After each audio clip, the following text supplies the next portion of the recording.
Hi, I'm Stephanie Jaworski of joybaking.com. Today we're going to make a marble cake. This is a unique cake because it combines a chocolate cake with a vanilla cake. And what's really great is that we're going to do it with just one cake batter. So the first thing we need to do is preheat our oven to 350 degrees Fahrenheit, which is 180 degrees Celsius. And then you will need a 10-inch, 25-centimeter bundt pan. And a bundt pan has the inner tube like this and fluted sides. And we need to butter this or spray it with a nonstick spray. I prefer to use a nonstick spray because you want to make sure you get in all these, the grooves of the fluted pan, because we don't want our cake to stick. And make sure you spray the inner tube. And if you don't have a bundt pan, you could just use a tube pan as well for this. So the first thing we need to do is melt some chocolate. You will need 5 ounces, that's 140 grams, of either a semi-sweet or a bittersweet chocolate. And put that in a heat-proof bowl and coarsely chop your chocolate. And put it over a saucepan of simmering water. And we're just going to melt this until it's nice and smooth. If you want a little coffee flavor, I'm not going to bother with that today, but if you do, you can add like a tablespoon of brewed coffee or mix a teaspoon of instant coffee or instant espresso powder in 1 tablespoon of hot water if you want that. So just melt this until it's all smooth.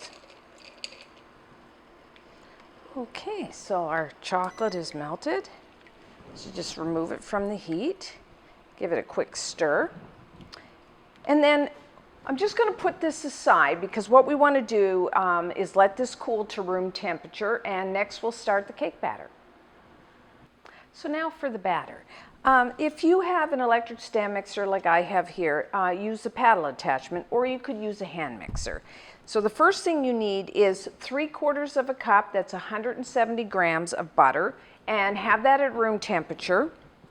I like to use the unsalted, I prefer the flavor, but you could use salted here.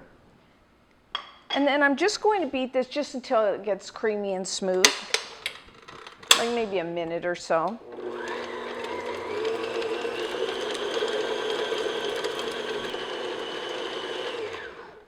Okay, so you just want it nice and smooth. And I'm just going to scrape down the sides and the bottom. Do this as often as you need to make sure that all your ingredients are mixed together well. So now what we're going to do, with the mixer running on low speed, or medium low, I'm going to add 1 1/4 cups, that's 250 grams of granulated white sugar. And I'm going to do that gradually.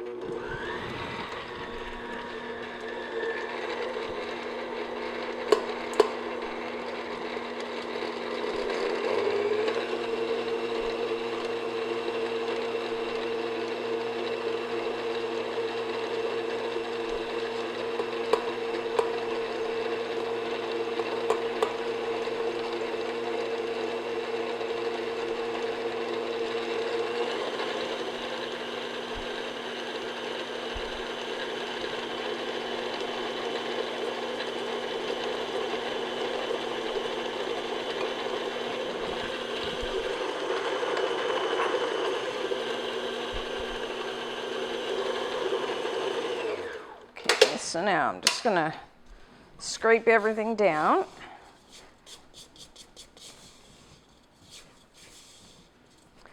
So now what we want to do is get some real air into this batter, the butter and the sugar. We want a really nice light and fluffy cake. So I'm going to mix this at medium-high speed for somewhere between, depending on your mixer and that, between 3 and 5 minutes until it's really nice and light and fluffy.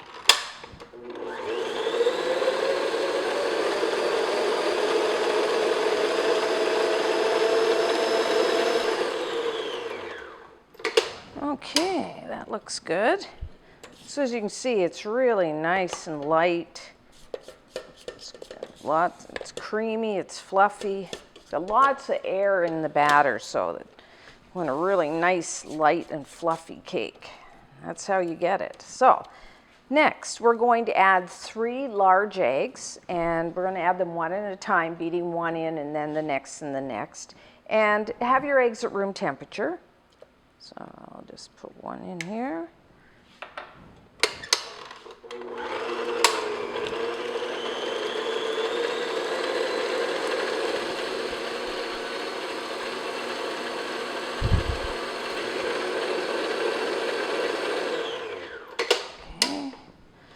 Scrape down.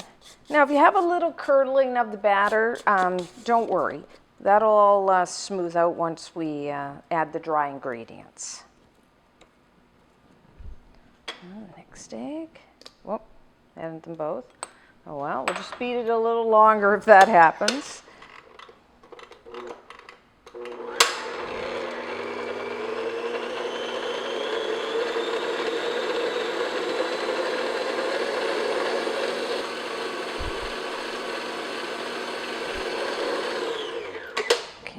Again, lots of scraping. Make sure you get the bottom of the bowl as well.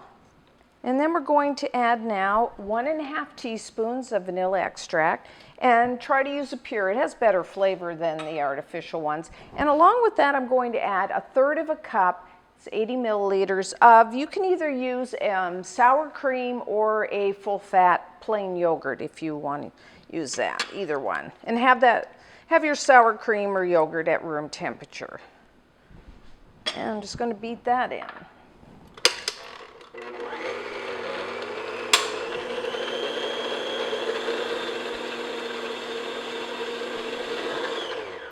Okay, so that's that done.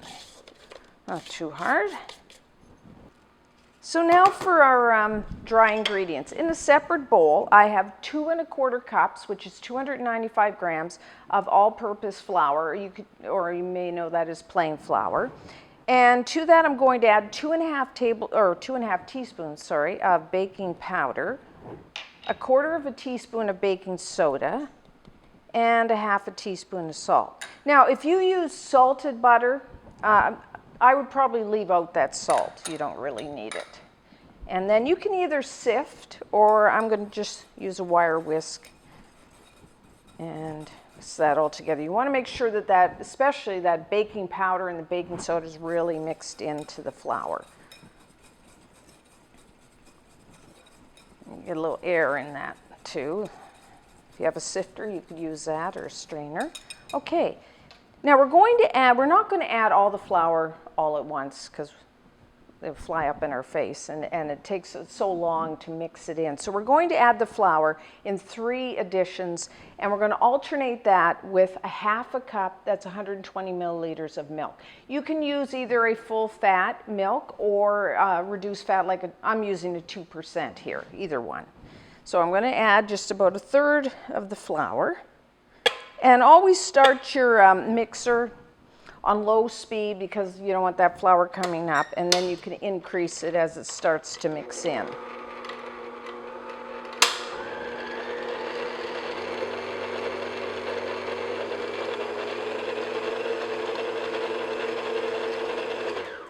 Okay, and then add 1/2 of your milk.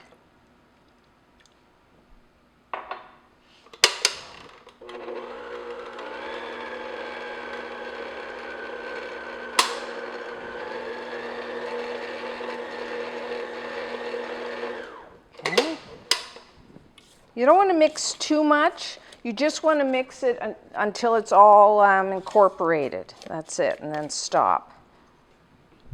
And a little more flour.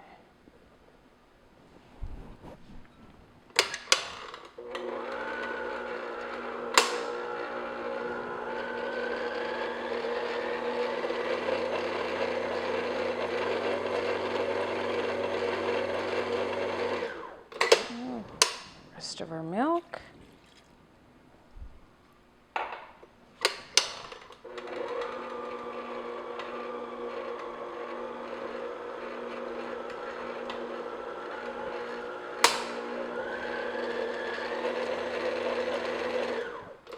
And finally, finish off with the flour.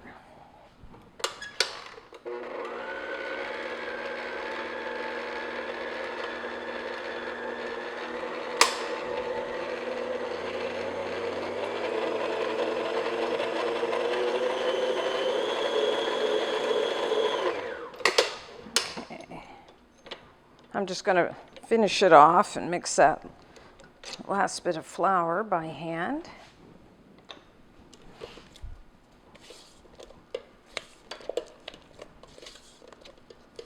So now we have one batter, but we want to make 2 flavors of cake. So what we're going to have to do is divide this batter,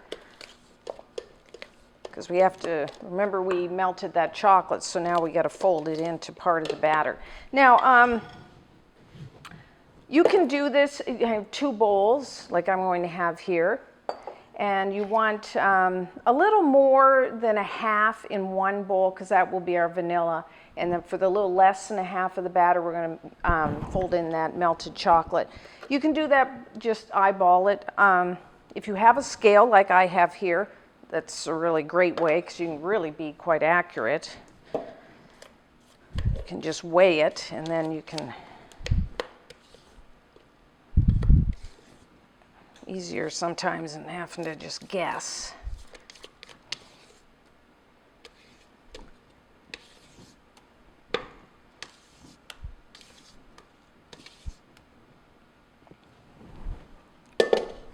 So,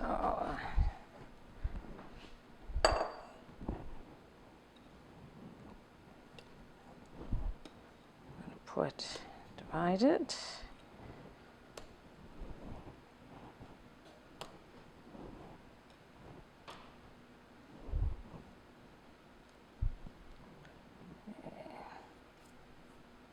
All right, so this will be, I have a little more than half there, that'll be the vanilla.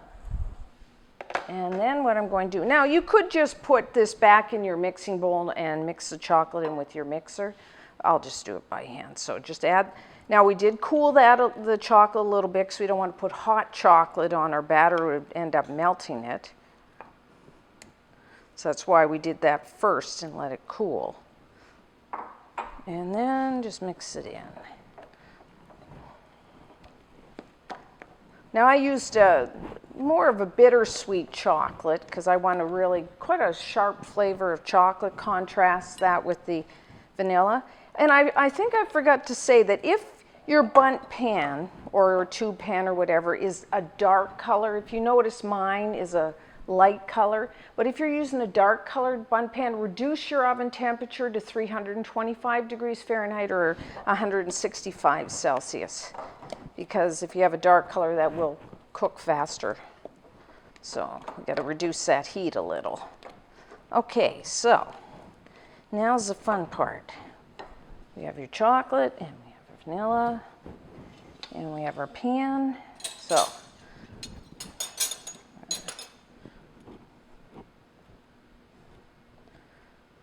I'm going to use just spoons to alternate, because what we're going to do is put a bit of chocolate, alternate back and forth between the chocolate batter and the vanilla. So we got our pan. This is the way I do it. Some people, you could use maybe a little ice cream scoop to do this, but so I take quite a bit. I would say probably like maybe a quarter of a cup, and put that one against the side. And then I take equal amount of the vanilla. That. So then next to the chocolate, now I'm going to put a little bit of vanilla up against the side of the pan. And then it doesn't have to be perfect, so it takes a bit of, don't worry about it. It's kind of putting pretty tight. You can always go back and add once we've put it all in. Let's go around the pan.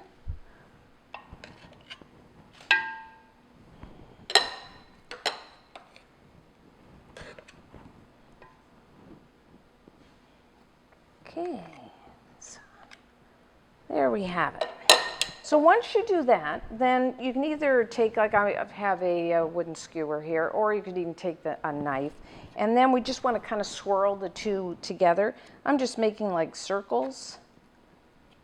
You don't want to do it too much. just until it's marbleized a bit. So now, we're going to put this in the oven, depending on your oven, somewhere between 35 and 40 minutes. Now, you might want to check it a little before the 35 because you don't want to over bake this and then it tends to be quite dry. So between 35, 40 minutes, and until a toothpick inserted into the center comes out clean.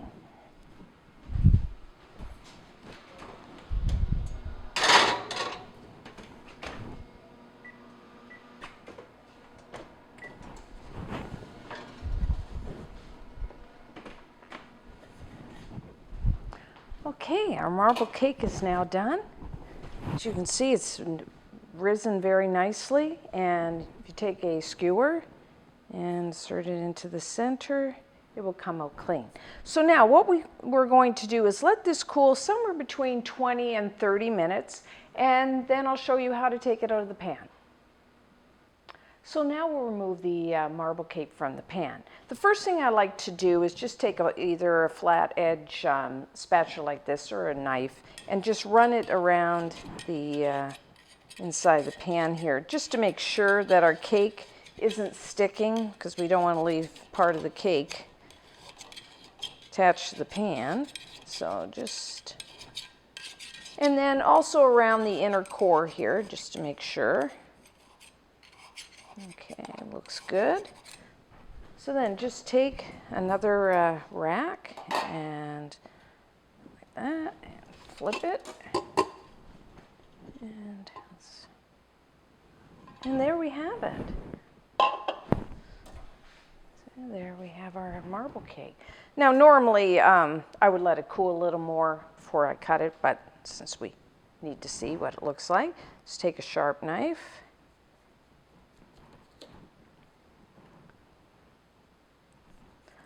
Some people like to frost this. I prefer it just plain. I don't really think it needs maybe a dusting of powdered sugar or cocoa powder if you want. But there you have it. See how you have just like the inside here. You have both the chocolate and vanilla flavored cake. Really nice and moist. So this is at its best the day it's made, but you can cover and store it for a few days, or you can even freeze it. So until next time, I'm Stephanie Jaworski of joybaking.com.